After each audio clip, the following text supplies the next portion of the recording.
Hezbollah chief के bunker में मिला अरबों का खजाना। नसरल्लाह का बंकर तबाह, अब खजाने का क्या होगा? एक ऐसा खजाना खोज डाला जिसका इस्तेमाल हिजबुल्लाह चीफ नसरल्लाह कर रहा था। दरअसल हिजबुल्लाह चीफ हसन नसरल्लाह जिस बंकर में मारा गया वहां खजाना ही खजाना भरा पड़ा है। इजरायली सेना आईडीएफ ने हिजबुल्लाह के आतंकी ठिकानों पर बड़ा खुलासा किया है। आईडीएफ के मुताबिक लेबनान के एक अस्पताल के नीचे हिजबुल्लाह का बंकर है। इसमें 50 करोड़ डॉलर से ज्यादा का सोना और कैश रखा हुआ है। इजरायली डिफेंस फोर्स ने हिजबुल्लाह के फाइनेंस हब की खुफिया जानकारी का खुलासा कर दिया है।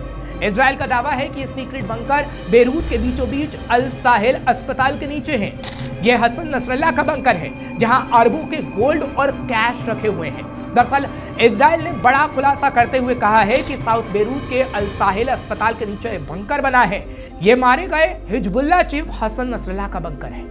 बंकर में नकदी और सोने के रूप में करोड़ों डॉलर रखे गए हैं। आईडीएफ के प्रवक्ता रियर एडमिरल डेनियल हगारी ने कहा कि इजरायली वायुसेना ने हिजबुल्लाह के इन वित्तीय ठिकानों पर हमले किए हैं। कड़ी सुरक्षा वाले एक सीक्रेट बंकर को इजराइल ने निशाना बनाया, जहां एक तिजोरी का पता चला जिसमें सोना और लाखों डॉलर रखे गए थे। इन पैसों का इस्तेमाल हिजबुल्लाह इजराइल पर हमला करने के लिए कर रहा था। हालांकि इजरायली डिफेंस फोर्स ने इसके बाद बेरूत के एक अन्य बंकर का भी जिक्र किया। इजरायली डिफेंस फोर्स का कहना है कि यह बंकर एक अस्पताल के नीचे बना हुआ है और अस्पताल के नीचे इसे इसलिए बनाया गया है ताकि कोई अस्पताल पर हमला ना करे, क्योंकि अगर कोई भी युद्ध होता है तो युद्ध में अस्पताल पर हमला नहीं किया जाता। और इसी वजह से हिजबुल्लाह ने अस्पताल के नीचे कई तिजोरी और बंकर बना रखे हैं। इनमें नकदी और सोना भरा हुआ है। इजराइल डिफेंस फोर्स ने कहा कि हमारे अनुमान के मुताबिक इस बंकर में कम से कम 50 करोड़ डॉलर की नकदी और सोना रखा हुआ है। इस पैसे का इस्तेमाल लेबनान के पुनर्निर्माण के लिए किया जा रहा था और आगे भी ऐसा हो सकता है। यहां आपको बता दें कि लगातार इजराइल हिजबुल्लाह के ठिकानों पर हमला कर रहा है और इसी कड़ी में इजराइल ने बैंक पर भी हमला किया था। इजराइल ने लेबनानी अधिकारियों और अंतर्राष्ट्रीय संगठनों से हिजबुल्लाह को आतंक के लिए और इजराइल पर हमला करने के लिए पैसे का उपयोग करने से रोकने का आह्वान किया। साथ ही हिजबुल्लाह को कड़ी चेतावनी दी थी और ये कहते हुए कि इजराइल आतंकी संगठन हिजबुल्लाह के साथ युद्ध कर रहा है, ना कि लेबनानी लोगों के साथ। इजराइल डिफेंस फोर्स ने यह भी कहा कि वे किसी अस्पताल पर हमला नहीं करेंगे, लेकिन उनका निशाना बैंक जरूर होगा जहां से हिजबुल्लाह को मदद मिलती। इससे पहले भी इजराइल ने उस बैंक पर हमला किया था जिसका लिंक हिजबुल्लाह से था।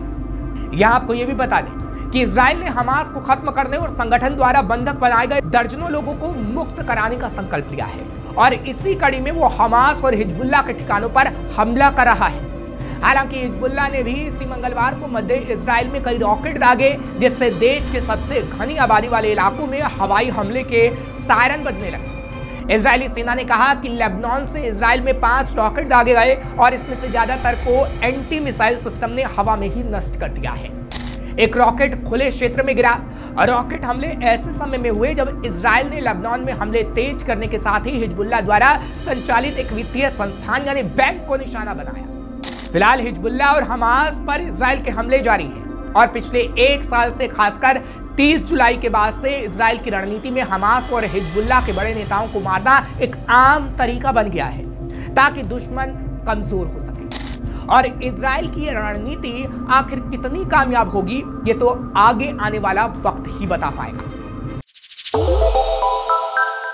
श्रेष्ठ उत्तराखंड पर खबरों से जुड़े रहने के लिए चैनल को सब्सक्राइब और लाइक करें, बेल आइकन दबाएं और देखते रहें श्रेष्ठ उत्तराखंड।